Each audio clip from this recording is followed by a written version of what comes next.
Welcome back, everybody. This is Night Flight, and today Ralph Ellis and we will talk about symbolism in our fairy tales. Yes, an interesting subject. Thanks for having me on board again. Yeah, of course.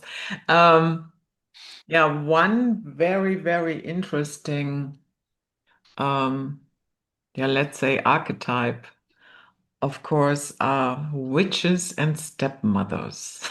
Yes, yes, throughout history, yes, stepmothers always, yes, the evil witch. One Yeah, can understand why, yes.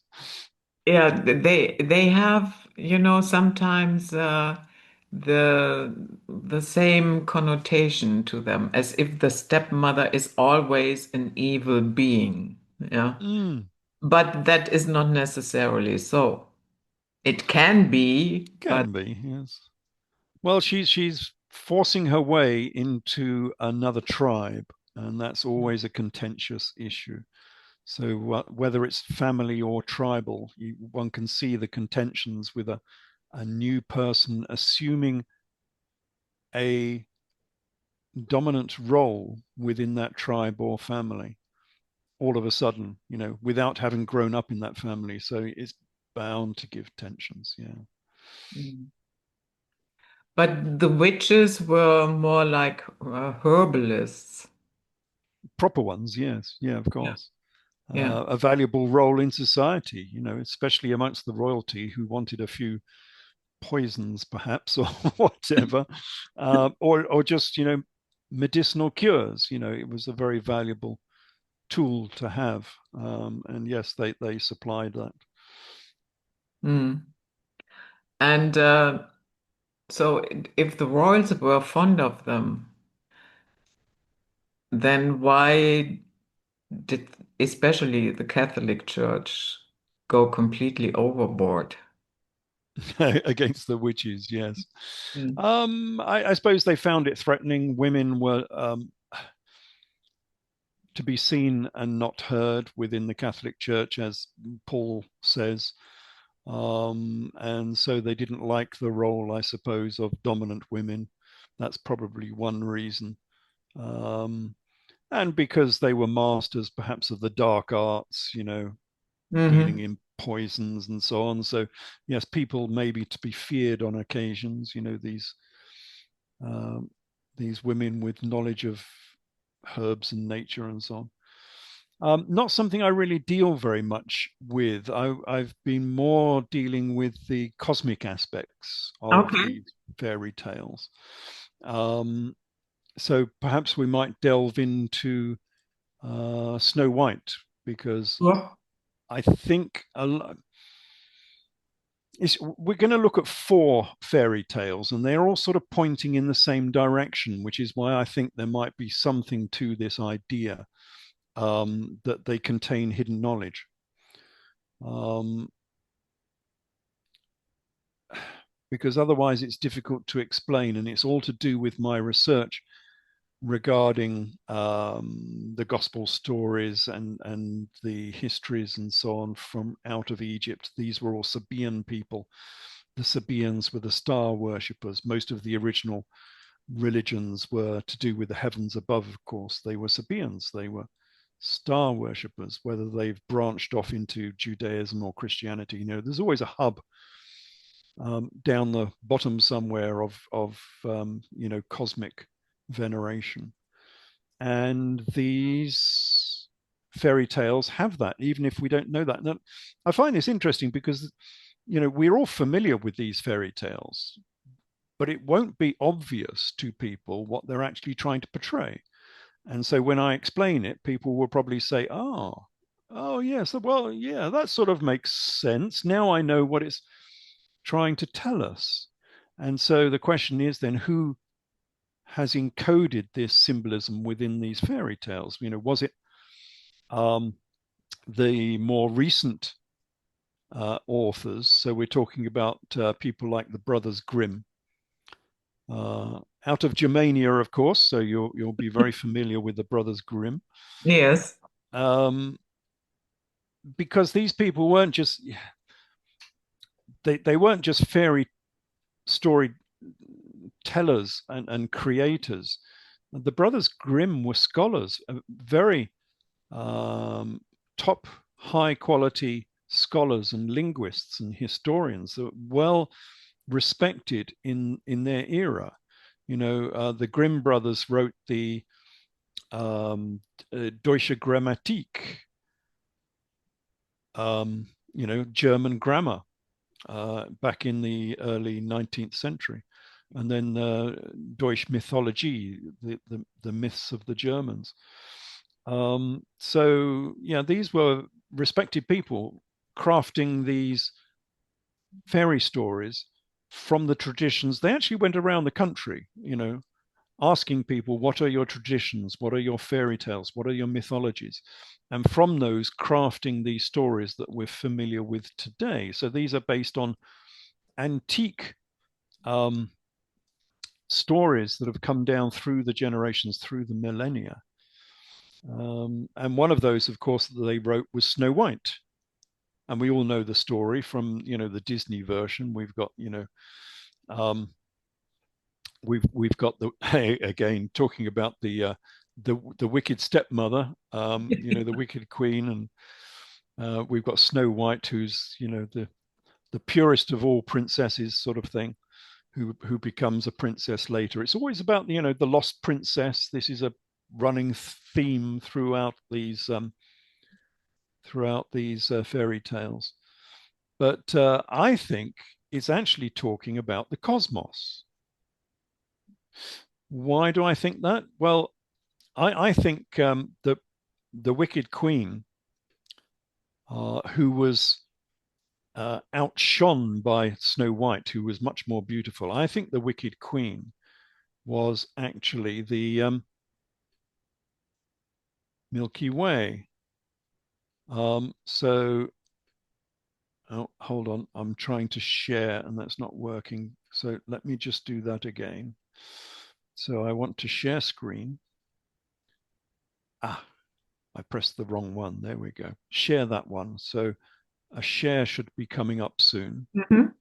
There we go. Let's increase the size of that. I think the wicked queen is the Milky Way. And that's why she was outshone by this shining moon. And the Milky Way, of course, is a woman. You wouldn't believe it if you just look up into the skies, but the Milky Way is a woman. Where do we get this from? We get it from Egyptian theology, where she was Nut. Mm-hmm. Nut is the sky goddess. You can see her arching over the heavens there with all the stars drawn on her body. And the sun on the solar bark travels through her body to be born again in the dawn of the next day on the horizon, the eastern horizon. So there is a woman that spreads herself across the skies with arms and legs, and she is the Milky Way. And you can even see her arms and legs on either side. So the Milky Way is Nut. She is a woman. She is the wicked witch, in my view. But she was outshone and outdone by the moon. I don't have, what did I do with my picture of the moon? I don't have a picture of the moon. Never mind. We'll take that one. The Milky Way was outshone by the Snow White moon. She was much more brilliant, much more beautiful than the dim Milky Way. And that's where we get Snow White from. And of course, Snow White was followed by the seven dwarfs, who followed in a line when they went to work behind Snow White. So who are the seven dwarfs? Well, they are the seven planets who follow the moon around the night sky in a long line, just as the seven dwarfs follow Snow White, the Snow White moon, around in the fairy tale. And the Wicked Witch was not happy about this. She had been outshone by the bright shining moon. And so she gave Snow White a corset. millennials won't know what a corset is, will they? A corset goes round your middle Yeah, yeah. and it pulls your stomach in. So that's what she did. The wicked witch pulled tighter and tighter and tighter. So Snow White got thinner and thinner and thinner until she died. And that's what the moon does. So the moon in its course is a full moon, and then it's pulled tighter and tighter in the middle because the moon is wearing a corset. And it's pulled so tight that the moon dies. It becomes the new moon, which is a black moon. You can't see it. You can only see the dead moon when it kisses the sun during an eclipse. So here is the dead moon, the dead Snow White, who is kissing the sun prince, who comes to kiss Snow White. And here they are kissing in the heavens above. And then they consummate their marriage in flagrante delicto, I think they call it. This is the diamond ring during a solar eclipse when the moon just about covers the whole of the sun and you get this little glint round the corners. Do you Known as think that is why we have, a diamond ring. yeah. Yes, I'm sure it is, because it's the consummation of this marriage in the heavens above. The divine marriage, and this is what the divine marriage was. It was the marriage of the god and goddess in the heavens above, because in Western traditions, obviously the sun was male and the moon was female. That wasn't true in Persia. It was actually reversed for some strange reason. But anyway, over here, we have the divine marriage between the sun and the moon. And in the tale, of course, Snow White Moon comes back to life. And that's exactly what happens. Because after we have the eclipse, and remember, the eclipse can only happen at a new moon. Mm-hmm. The eclipse can only happen when the moon is dead, when it's black, just like Snow White was dead. But then, having been kissed, the moon comes back to life again. It starts growing. It is the waxing moon. So it wanes and then it waxes. I don't know if that translates into German at all. Does it? Do you Ja, have word? zunehmender Mond und abnehmender Mond. There we go. We have a very old. I don't know where the word comes from. Actually, I'll have to look it up. We have waning and waxing. Mhm. Very old English words, but I'm not sure the etymology of those. I don't know where it comes from.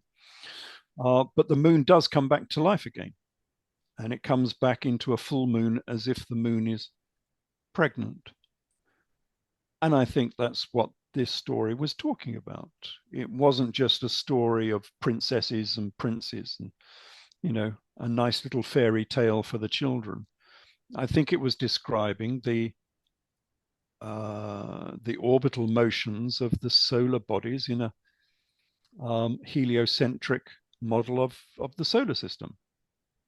Because all of these religions originally were Sabaean. They were star worshippers. They observed the planets and the stars and their movements in the heavens above, and using that, of course, for predicting, various events for the kingdom and the royal family, the same as Joseph did. Joseph went down into Egypt and he became famous because he became an astrologer, prophet, advising the Pharaoh. This was widespread. This is where a lot of people gained their power from. If you can predict the future, you're a very powerful person. And a lot of people did that through astrology, through looking at the stars and the heavens and making predictions from them. Especially if you can make predictions for an eclipse, because that's very clever. If you can say tomorrow we're going to have an eclipse and suddenly the sun disappears, then yeah, you're a very knowledgeable and powerful person. How that got in, why would the brother Grimm do that? well, they I didn't. mean, package a cosmic story into, yeah, a love story. It might have been told in that fashion Mhm. for hundreds of years, or the brothers Grimm might have taken the story of the heavens and crafted it, as you say, into a, you know, a royal love story. We don't know who did that conversion, that concealment of the original meaning. It could have been the brothers Grimm, but it could have been in that fashion even before they got hold of the story. It's possible that the brothers Grimm didn't even understand quite the meaning of Snow White. They just retold the tale. But they were clever enough and influential enough that I would have thought they would have known the underlying message of Snow White. But I've seen no evidence that they did know it, reading their histories and so on. But it seems uncanny that this description fits the story so well. And there is in Snow White there is something with a golden shoe, yeah, the slipper. So where does that come in here Is in that the Cinderella or is that Oh, in Snow White? Cinderella? Yeah, yeah, Yeah, yeah. that's Okay, Cinderella. We'll sorry. come on to Cinderella later. Yeah, but yeah, that has a connotation as well. Um, but yeah, so that's an interesting start. As you know, so Snow White may well have a deeper symbolic meaning than people would understand, and it not only goes back to the cosmos, but these things go back to the Gospels as well. And the one that I think is fairly obvious is the story of Rapunzel. Rapunzel. Yes. Does Rapunzel have a meaning in German? Rapunzel, you mean the no, I'm The not aware of etymology of it. it, I don't know. Yeah. Yeah, but anyway, we have Rapunzel, who is a princess locked in a tower. Now, there's a famous um, piece of symbology. Looking for her lost prince. A lot of these are, the lost princess or the lost prince story, because that is central to the gospel story, of course. Within my research for the gospels, these people were princes and princesses. Mary Magdalene would have been a princess. Jesus would have been a prince and a king. And of course, he was the lost king because after his crucifixion, he goes missing. He was the lost prince. Um, I say he was taken into prison by the Romans, but that's another story. I think we've probably discussed that, so people can look up, our past videos, and they can see what I think about the gospel story. So here we have a princess in a tower, and of course, a tower is a Magdal. Hmm. Mary Magdalene was Mary of the Tower. So who do we have stuck in this tower? We have Mary Magdalene. And she has long golden hair because Mary Magdalene was known for her golden hair, either ginger or blonde. I think more ginger than blonde, but there we go. And that's why she's always depicted with ginger or blonde hair. This is Mary Magdalene. We know this is Mary Magdalene. Um, she's supposed to be wearing green and gold. I don't know why they've got her in the blue here. I think the artist is confused. But we know it's Mary Magdalene because she's holding a skull. And the skull is a Golgotha, the place where Jesus was crucified. So Mary Magdalene pictures always have Mary with a alabaster jar because she was the woman who anointed Jesus at the house of Simon in Bethany. So she's either holding a alabaster jar or she's holding a skull. And here, of course, you see her holding a skull. And So you wouldn't say that this skull has nothing to do with John the Baptist? It could be John the Baptist skull. A lot of people say that. I'm just going to, some of these pictures didn't come out. So I'm going to jump out of this. So I'm just going to stop share for a minute and see if I can load them all in, because I'm missing Mhm. some pictures here. So if I knock that off and then open file. Yeah, because there are more pictures. Don't know why they didn't Shall all I open. pause for a second? No, that's fine. I've got it open now. So all I need to do is share again. So that's open. And I need to put it in the right window. So if I screen share again,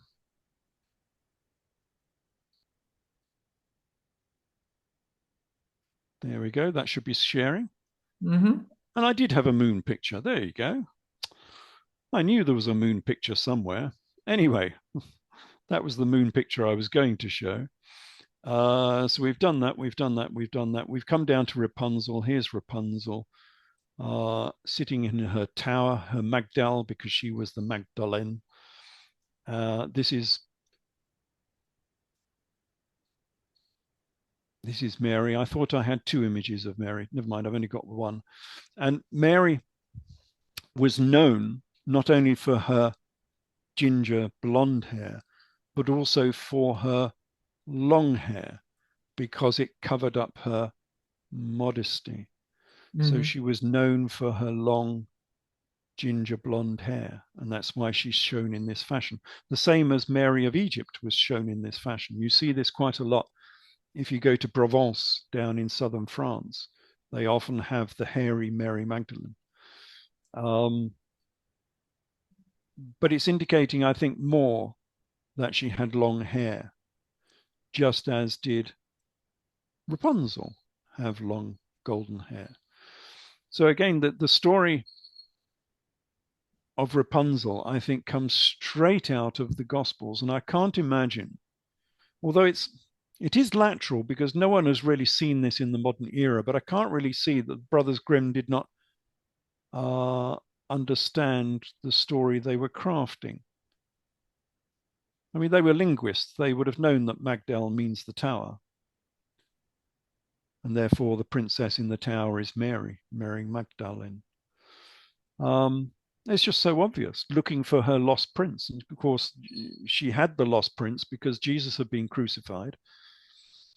In the Gospels, he goes up to heaven, but in my stories, he's taken by the Romans as a prisoner.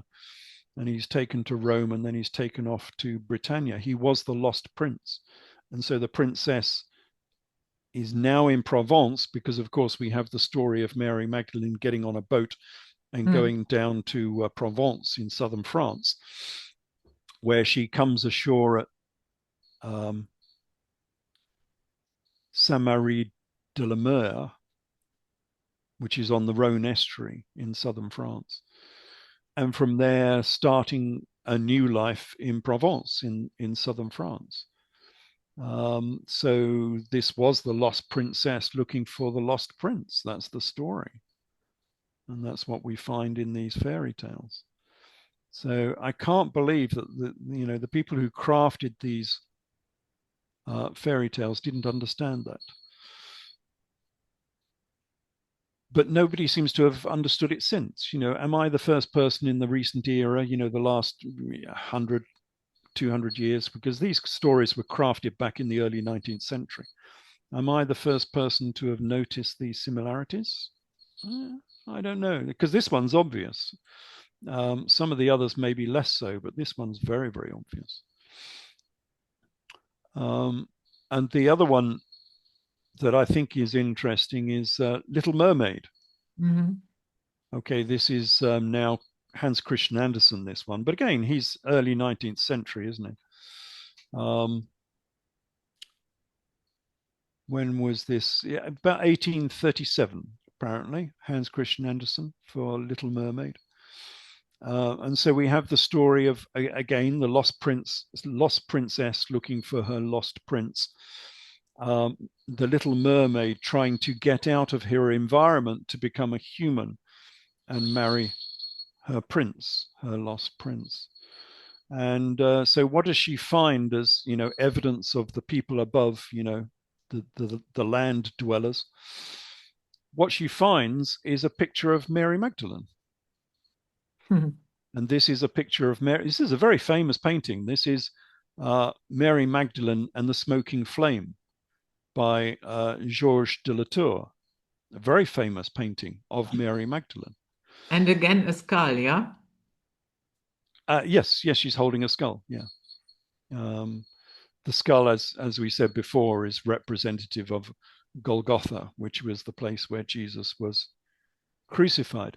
Again, people do say sometimes that this is the skull of John the Baptist. I've not seen much evidence for that. I don't think Mary Magdalene would have been involved with John the Baptist, because in my chronology, John the Baptist would have died in AD 32-ish, roughly. Mm-hmm. And we have that from real history, from the history by Moses of Corine and Josephus Flavius. So John the Baptist died in about AD 32, while Jesus wouldn't have died until AD 70 in my works, because he was the leader of the Jewish revolt, and the leaders of the Jewish revolt were crucified in AD 70. And one of those leaders of the revolt survived the cross, funnily enough, which nobody ever had done before. It was probably the first time it had ever happened, Someone survived a crucifixion. Most unusual. The sort of thing that people would write about in later decades and centuries, because nobody survived crucifixion. He survived, of course, because he was taken down early, just as it says in the Gospels. Instead of hanging there for days on end, which they would do normally, he was taken, all three of them were taken down early, and one of them survived. And that, of course, was the king of Edessa, King Isis Manu. So, yes, we have all of these links. And we have Little Mermaid, of course, who's the lost princess with her ginger hair again. No, I don't know if it actually says that in the original. This is the Disney version, of course. I don't know if it actually says that in the original tale by Hans Christian Andersen. But we have these links once more with the gospel story. Links and links and yet more links. And I think that was probably deliberate.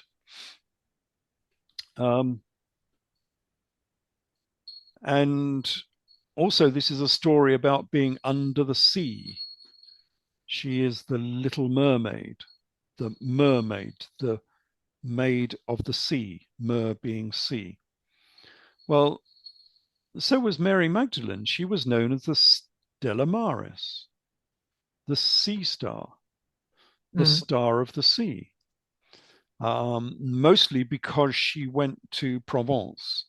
Over the Mediterranean. She was the sea star. But she was also regarded by some people as being an incarnation, not just of Venus, but also some people said the pole star, because mariners used the pole star for navigating, so that they linked her with the pole star, Polaris. But I think her main links were actually to Venus. And here we get the link back to the sea again, which is why she was known as the Stella Maris, because Venus is Aphrodite, the Greek Aphrodite. And Aphrodite is a strange one because, well, Venus is, the planet above.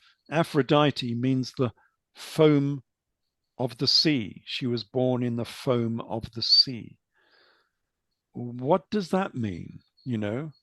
Where do we get links with the cosmos from that?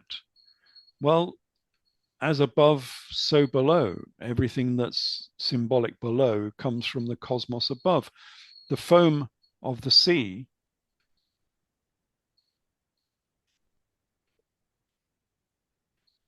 is the Milky Way, because the seas above were the cosmic seas. So we have a sea below, which would have been the Mediterranean, but as above, so below. The cosmos above was a cosmic sea upon which the bark or ark of Ra sailed each night. It sailed through the cosmic seas above. I So can hear this, your cat. yes, it's having a little scratch, knocking the bell. Um, so we have these ships sailing across the cosmos every night, and so where was I? Oh yes, the foam of the sea was the Milky Way. So Venus was born in the Milky Way. It's a story of the heavens above, of course. Um, so the reference to the Stella Maris is a reference, in my view, to Venus, Aphrodite. And we have this for Mary Magdalene because she's very often linked to, in fact, both of the Marys. I suppose more Mary the Mother than Mary Magdalene. These are both Mary the Mother, holding the infant Jesus, of course, and they have the star of Venus on their lapel. Very Mm. ancient symbolism that both Marys were linked because they were um,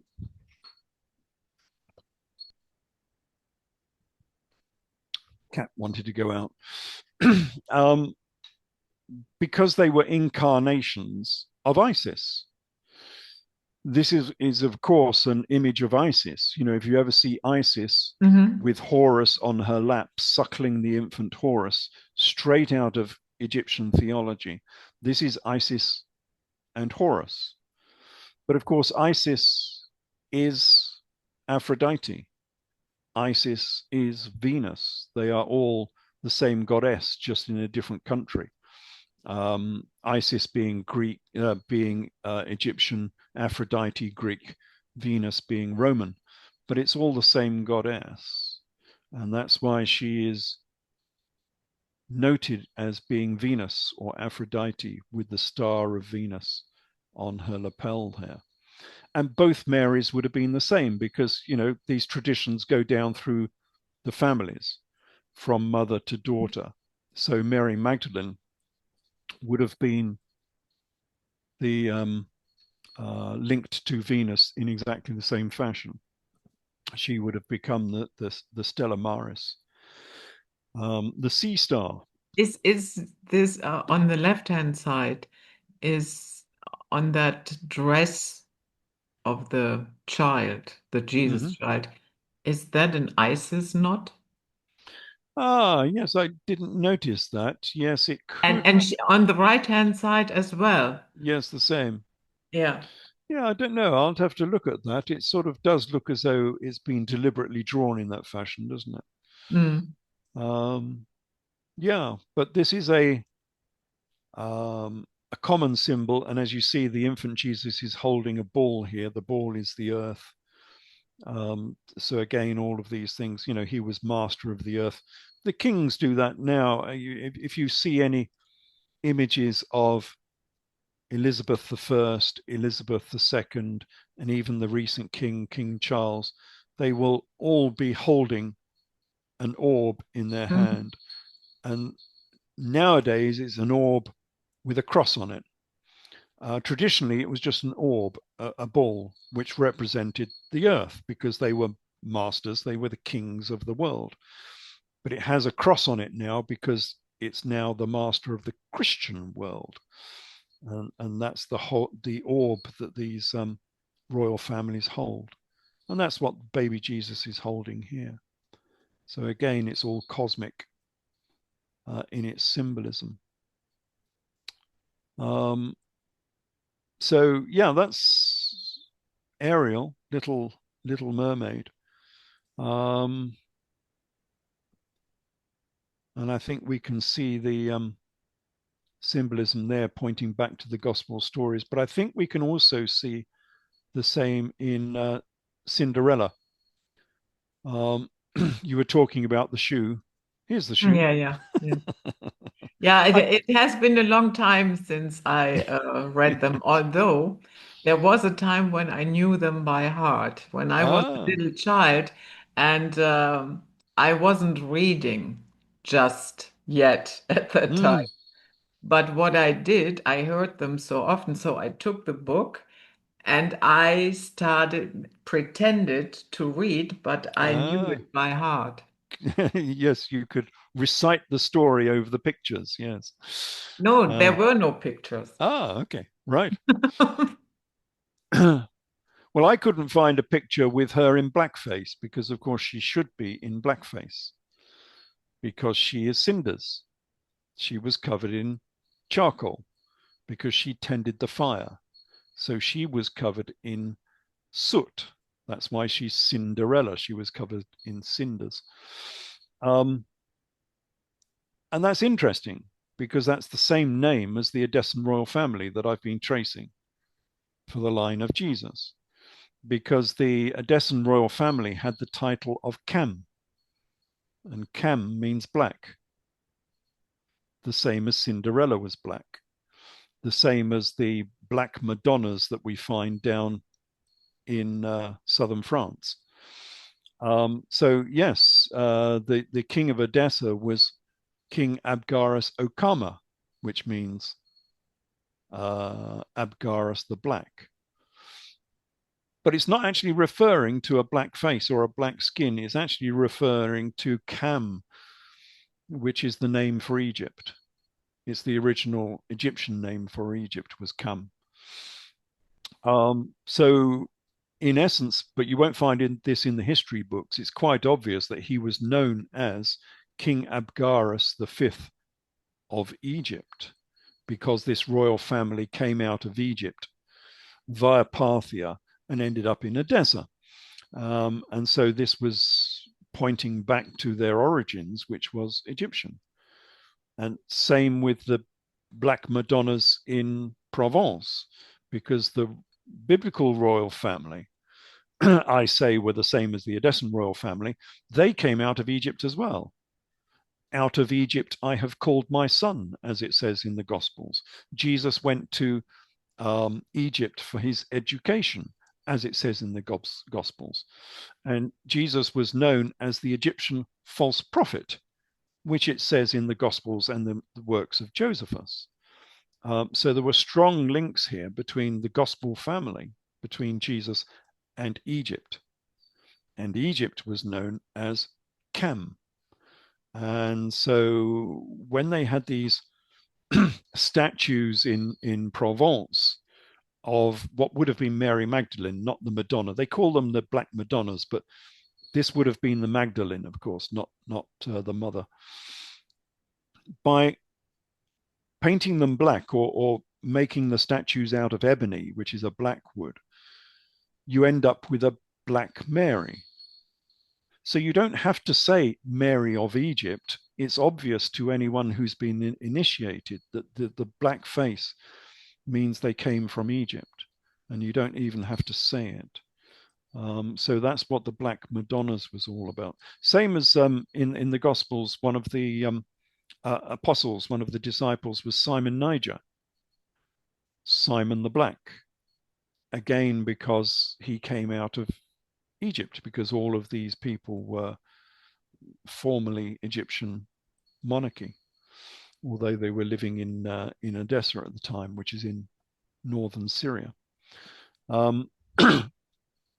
But of course, when we come back to the Cinderella story, here we have the lost princess. Again, we come back to the lost princess. Nobody knew she was the princess until she lost her shoe. And she is black. She is Cam. She is Cinderella of Egypt. Just as you get the prophet, no, not prophet. She's a saint, basically. Mary Mhm. of Egypt. Mary of Egypt if you look at her life, is Mary Magdalene, but they called her a saint called Mary of Egypt because she came out of Egypt. And this shoe business, I think, is just significant of someone being special. If you look at, say, Jason and the Argonauts, Mm-hmm. Jason was only discovered as being someone special because he lost his shoe. That's how they discovered him. And that's exactly what we see in the Cinderella story. She lost her shoe, and it was through that lost shoe that she was discovered to be the lost princess. So I don't fully know the symbolism of why the lost shoe, but it does crop up in ancient mythology and also in more recent mythology, I suppose. It's in Life of Brian as well. Brian, who is he's the stand-in for Jesus, of course, within the Mm-hmm. Life of Brian. He only becomes famous because he's lost his sandal. So he does exactly the same. I don't know where the Monty Python team got that from, but they obviously picked up the same symbolism of the lost shoe. So this is quite common in these sort of mythologies. So yeah, that's what I've written about. This is all in my book. What's it called? I've written so many books now, you see, I can't even remember the names sometimes. Mary Magdalene, Princess of Orange. Mm-hmm. And the latest edition on Amazon should have like a brick wall effect on the cover of the book. And it's a story of what I think happened to Mary Magdalene when she was exiled from Israel.